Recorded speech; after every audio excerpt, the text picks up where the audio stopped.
Saludo, mi gente. Welcome to Dismantling the Fuckery, the podcast where we deconstruct the illusion and unleash the fabulosity.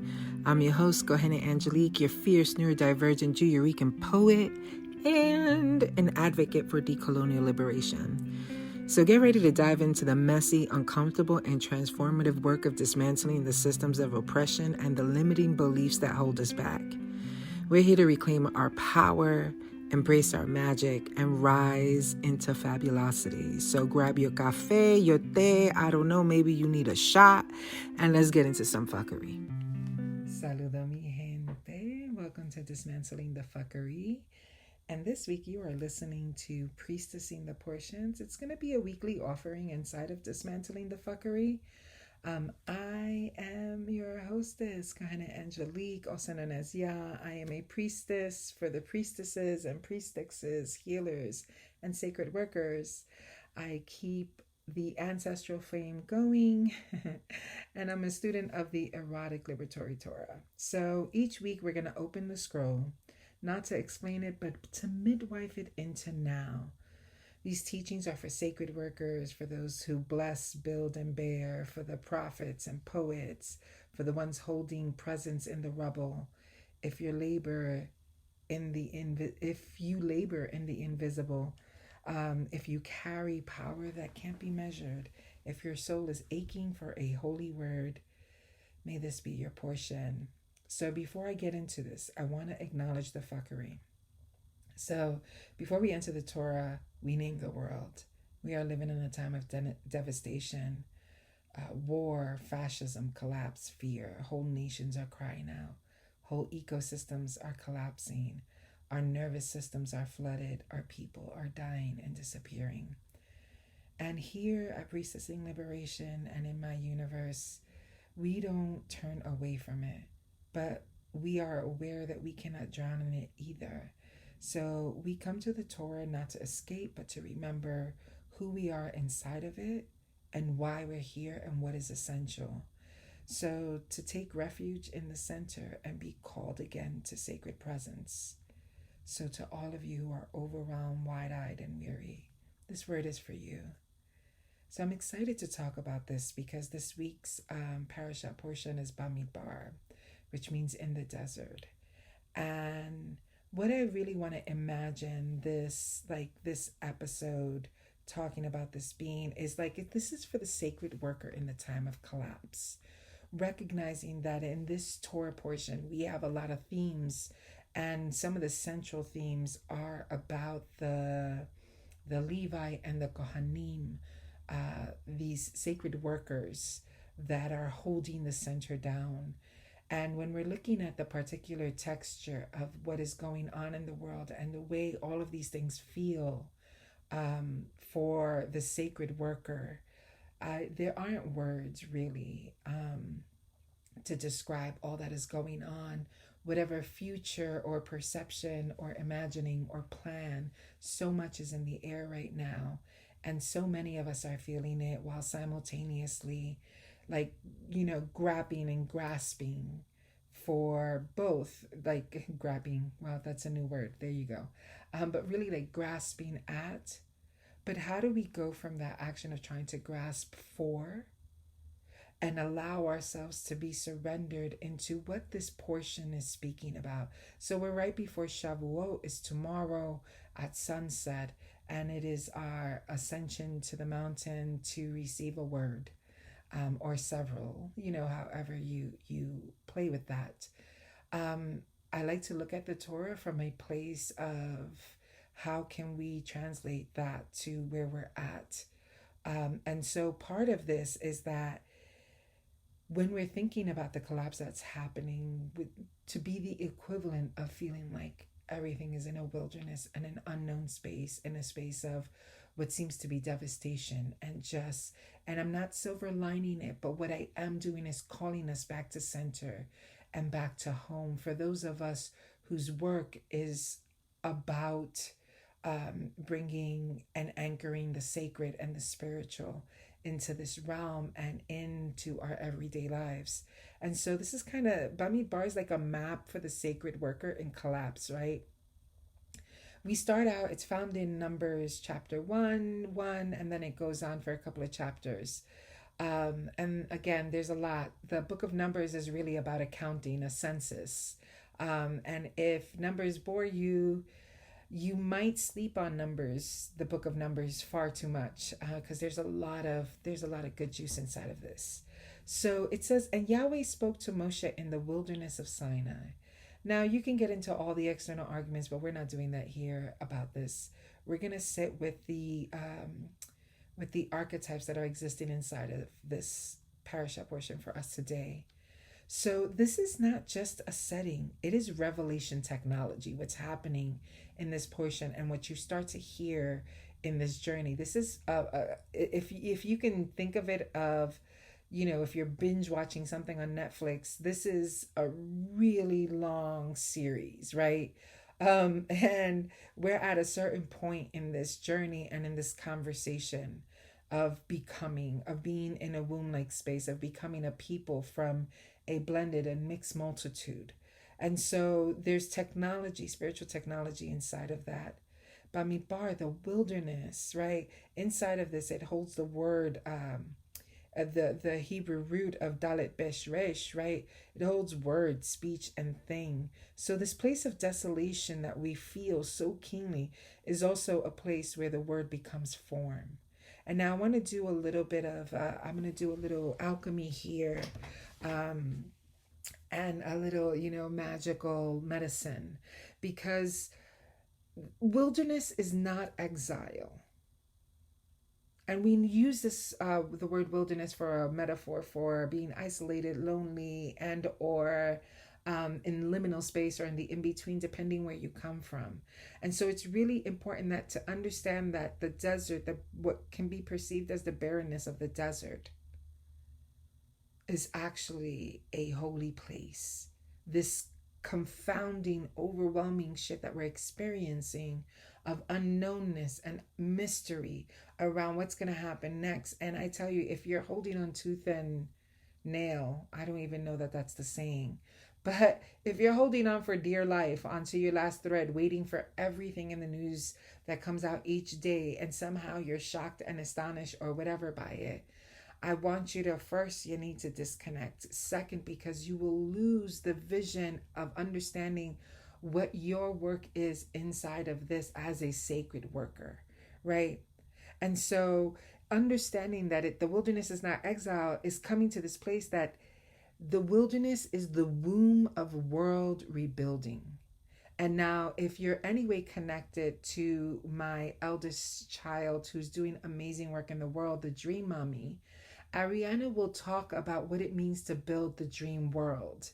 And granted that it is for when you are ready to be at that place of building the world, and know that everything is burning down, because the one that we've been talking about, the one that we've been working at, the one that we've been creating fringe community that still feels on the outskirts of anything that's quote unquote legit and organized, that world is for this. It's unfolding in this time, and don't forget that. And I have to remind myself of that as well.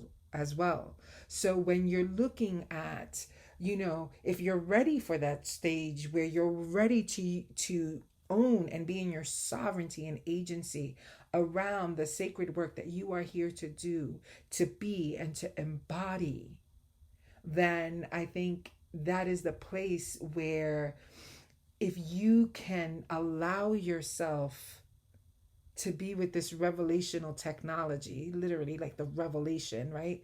The unfolding of something, this particular technology where you get to be part of rebuilding the world by how you're showing up and how you're being. So this is not the time for the enormous self-doubt. And if you listen to the podcast between Ariana and I, we shared it on our notes, and you can find it on her Substack, The Dream Mommy. I believe. Let me confirm that, because I think they may have changed it to something else. So let me double check this. Let me look at it so that I can tell you the correct thing. Actually, let me do it this way. Yes, y'all, I'm on the talking to you? Okay, she has it where it's at Ariana Catherine Felix at the Dream Mommy. This is my own kid, and my ass is like all verklempt about it. Anyway, we talked about what time is it in the world clock, and it's not the time for you to still be like in an extreme self-doubt. At that place, you're just using it as procrastination because you're afraid of fill in the blank. And it's time to understand that you are going to be human. You're going to make mistakes. Own your shit, get up, and keep moving in terms of showing up to do the sacred work you're called to do. And so when we were talking about that, right, about this idea of like, what time is it? It's time for this thing that you've been developing, these things. I don't believe purpose is singular, so we can adjust that now, right? But these things that make you come alive, that generate energy and light inside of you, that is the sacred work you're here to do and to show up and share with us. First for yourself and then for the collective, right? So the Torah here is showing us something radical. When the known world ends, God, Shekhinah, Spirit, ancestors, whoever or whatever you want to call, that which is greater than all of us begins to speak. It doesn't happen in the city. It doesn't happen in a palace, but in the bare, wide, terrifying, open, and the unknown. This is a Tehomic moment, and the reason why it's a Tehomic moment is because Tehom, the deep, the primordial chaos of Genesis that is spoken of, it's not evil. It's pre-creation. It is what you feel now, this barren, empty, what do I do? How do I fill in the blank? What is gonna, all of the who, what, when, where, why, how, human questions begin to fall to the wayside. Because you understand that the bottom falling out, the map burning, the ground refusing to hold, these feelings that you feel, that I'm feeling, that we're all in some way or another coming across, helps us recognize that in the deepest dark, the divine breathes. I remember constantly hearing these days, folks, contending with people are good or people are bad or whatever the binary is or the polarity is. And both and, right? Both and. But what's happening is that everything that you think you know or that you rely on, right? Everything we thought should be, could be, would be, is now being cracked open for something entirely different. And here's the hard part that I don't have some sort of long, right, like explanation or theory or any of those things. It is our relationship to the bad things happening, to the people who are suffering. And there is no way to adjust that. It's happening. I am not of the mind that, I'm not of the mind of God being in control of everything or like things happening and it's God's will. I believe that the divine being is the beginning and the end of all things, but that we have been given agency. We have been given sovereignty to decide for ourselves how we will be, and knowing that is within our jurisdiction as created beings. Like, and whatever your perception of this and your belief system of it, make sense of it how you will. But I just wanted to say that here. I'm not trying to silver line this. I'm trying to call us again back home to understand that when the things have become emptied, when it feels like it's a void, when it feels like it's dark, there is still light. You don't know darkness unless you know light. So both are in relationship. And I have to remind myself of this. So before form, before light, the Kabbalists knew this. They're like, before form, before light, before the Sefirot emerged, there was only the Ein Sof, the limitless. Creation begins with withdrawal, right? There's a pulse.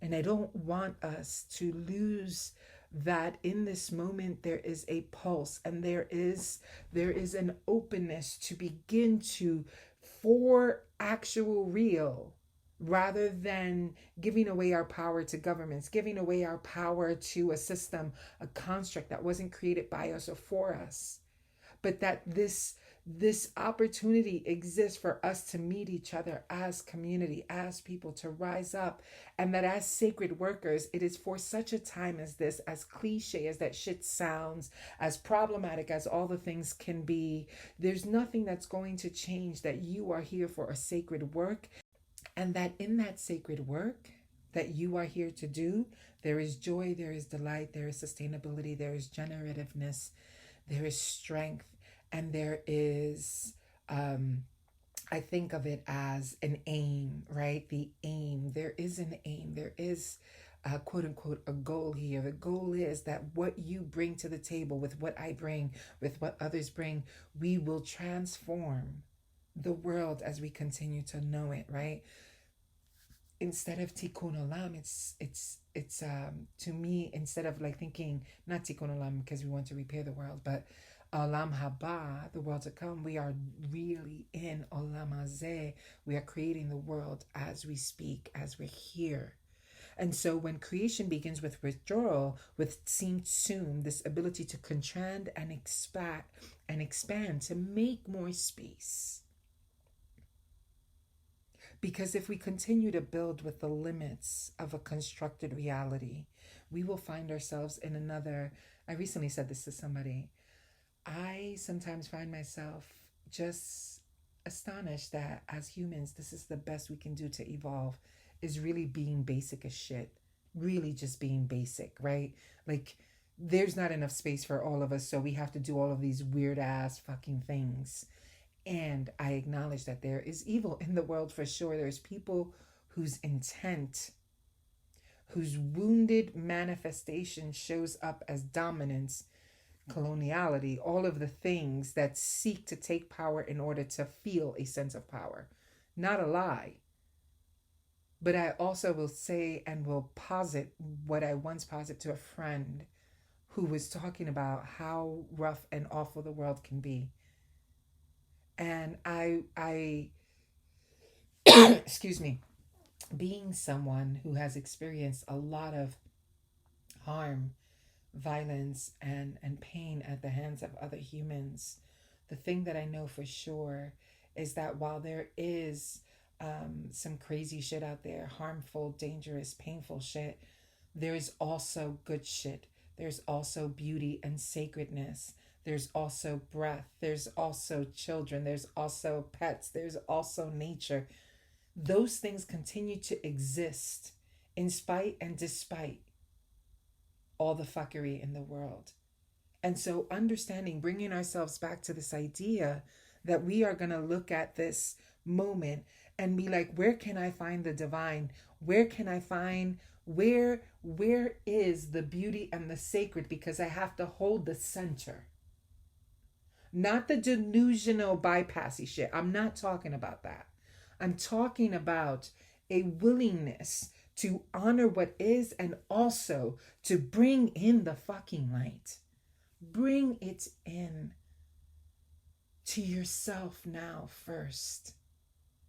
If you are weary and you are tired, we're in the contractions. So the first holy act is to allow the unknown to rise. So if you're feeling suspended in the not knowing, and oh my goddess, I am not a fan. I like to know. I like to know. If you feel that so much is unknown, I want you to know you're not lost. You are inside the first mystery. You are standing where world begins again. And you're not alone there. I'm not alone there. And we will see things continue to unfold. And this is why we have so much beautiful medicine, why we need to show up supporting each other's regulation and co-regulation, because there are going to be many moments and you can't stay looking at it. Awareness, yes. Action toward change and support, yes. But you cannot live in that space as a sacred worker. There's an assignment. You are needed in a multidimensional way, right? And so for those who carry the center, and we have this in this parashah portion, right? Excuse me. My asthma has been acting up, or the post-COVID, long COVID asthma that sometimes sits in my stuff is showing up. And so bear with me if you hear a strange wheezing or a coughing. But you who carry the center, as did the Levites in this narrative, in this portion, where we're looking at what are the boundaries and the containers that hold those who do this sacred work, those who carry the center. Later on in the portion, this is what we hear. The tribe of Levi shall not be counted among the others. So again, this is a big census going on. Why are they not counted? Because they shall be carrying the Mishkan. Because the responsibility, and you'll find in this Torah portion something called the Nisi, which is, or Nisim if I'm not mistaken, I would have to double check that. But what it actually is, and I love this, these are the people who are the Nasi, forgive me, not Nisim, the Nasi. These are the folks that you're going to find that are doing, that are taking on the role of leadership, that are taking on the role and the responsibilities to carry, to uplift. And I want you to hear the to carry, because to carry the center, to be people who are carrying the light, despite what the fuck is going on in the world, in spite of all of the projections around whether you're a Jew, whether you're Palestinian, whether you're Dominican, Boricua, intersection of identities, wherever you are at in the constructs, deliberate opposition, I want you to understand that nothing changes the sacred worker that you are and the work, the beauty of the work that you do. Whether it's your queerness, whether whatever you have shown up in this world to teach us, to embody, I need you to understand that you are carrying the light. You are a carrier of the light. You are a people. You are essential. You are, our work doesn't, we don't become the soldiers. We're not counted like the soldiers in the story. Bear with me. We're talking about the portion, right? We're not talking about, you're not measured in the same way that all these external constructs are. You have been entrusted with the holy. And this is where this is beautiful in this parashah portion, right? Because it's like, oh no, they're set apart, but not set apart like they're special. They're set apart because the work that they do is sacred. Because someone must hold that. Because someone must be able to take the showbread, the candles, the fill in the blank of the holy instruments, the sacred instruments. And again, apply this to where it makes sense. Is it your pen, the sacred instrument? Is it the food you make? Is it the organizing you do with people? Is it the community you create? Is it the crocheting thing you do? Whatever it is, you have been entrusted with the holy. To carry the Mishkan is not just labor. It is alignment with Yesod, the Sephirah of foundation. It is the channel between vision and manifestation. They bear the sacred pattern in motion. So you, sacred worker, a modern day, what we would look at and see as a Levi or Kohanim or Kohenet or priestess, right? What we know, we are a modern day expression of the light holders. And this is not a new concept. It moves across many places. But I want to remind you that you are carrying the center of what will come next. You are Malchut, the presence of Shekhinah on the earth. You are also Binah, the womb of understanding that holds grief, the grief of the world. You are the ark bearer, the tent keeper, the scroll holder. And when the world turns to ash, you are the one holding the embers. So here it is. The calling collapse. So many of us feel like we're breaking, and we are. But in Torah's mystery, breaking is not the end. It is the sacred space before form. If the systems are failing, let them. They are not the Mishkan. They were never the holy place. You are. We are. You who remember how to tend a flame, how to speak a blessing, how to make room for mourning and joy in the same breath. You are the ones Torah is speaking to now. We do not rebuild the old world. We carry the ark into the next one. And the wilderness is where we hear the instructions. So here, bear with me. Here's a ritual prompt, a practice for you to take with you this week. Let your practice be simple. Light a candle. Place your hand on your heart and say aloud, I am not lost. I am in the wilderness. This is where the Holy speaks. I remember who I am. And then I want you to listen for a whisper, a direction, a name. This is the assignment. Be in deep listening. There's so much that's going to come up. Create an altar, a sacred space for where you can put the grief. I recommend a bowl, a candle, a post-it notepad, and a pen. And every time there's something weighing at you, go to the altar, write it down, leave it in there, trusting that the Holy One of Blessing, the spirits, the ancestors, the elemental world, whatever the cosmology you hold, will be able to hold you and that. But do not buckle. Do not go into hiding. I know that we're feeling scared and unsafe. Then that calls us to draw in closer to each other, to protect each other, to keep each other. So here's my closing blessing for you. To you who feel the weight of collapse. To you who are not counted but carry what counts. To you who feel grief humming beneath your skin, but still show up to bless and bear and build. May you remember this. You are in the holy place. You are in the pattern of becoming. You are the flame carried through the dark. May the wilderness reveal its word to you this week. May you walk forward, counted, named, and held. There aren't words for the depth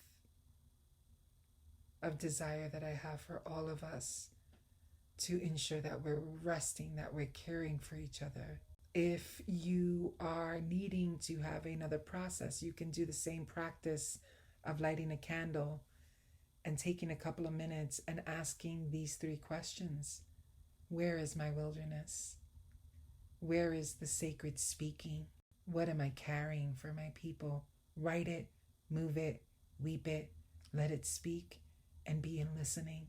This is my prayer and my hope, with the deepest love and hope for us all as we continue to move on and go on. I trust, I really do trust that our ancestors, that the medicine that we're connected with and the tools, that the Holy One of Blessing would truly be our strength through each other to each other.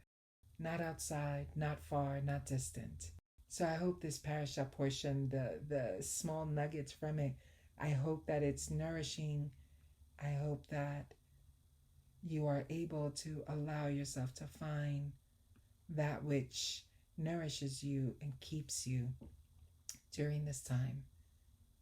And I look forward to seeing your sacred work in the world. Remember, you are who carries the light. So bring it. Light up the darkness. Allow all these beautiful things you've been working on so long to become part of the tapestry of a world in which we all fit, a world in which we all can live and inhabit. I love you so much. Blessings, bendiciones. This is Angelique, also known as Ya. Until next time, mi gente. Bueno, mi gente, thank you for joining me on this wild and liberating journey of dismantling the fuckery. Remember, we are the architects of our own liberation. And if you enjoyed this episode, don't forget to like, subscribe, and share it with your people. Do all the things. You know what it takes for us to keep these frequencies rolling. Together, we will transform the world from a place of fuckery into a realm of unapologetic fabulosity. Stay fierce, my loves. Stay fabulous and keep dismantling. And if you want me or need me, yes, you heard me say that right, you know where to find me at priestessingliberation.com. Nos vemos ahorita. Adiós.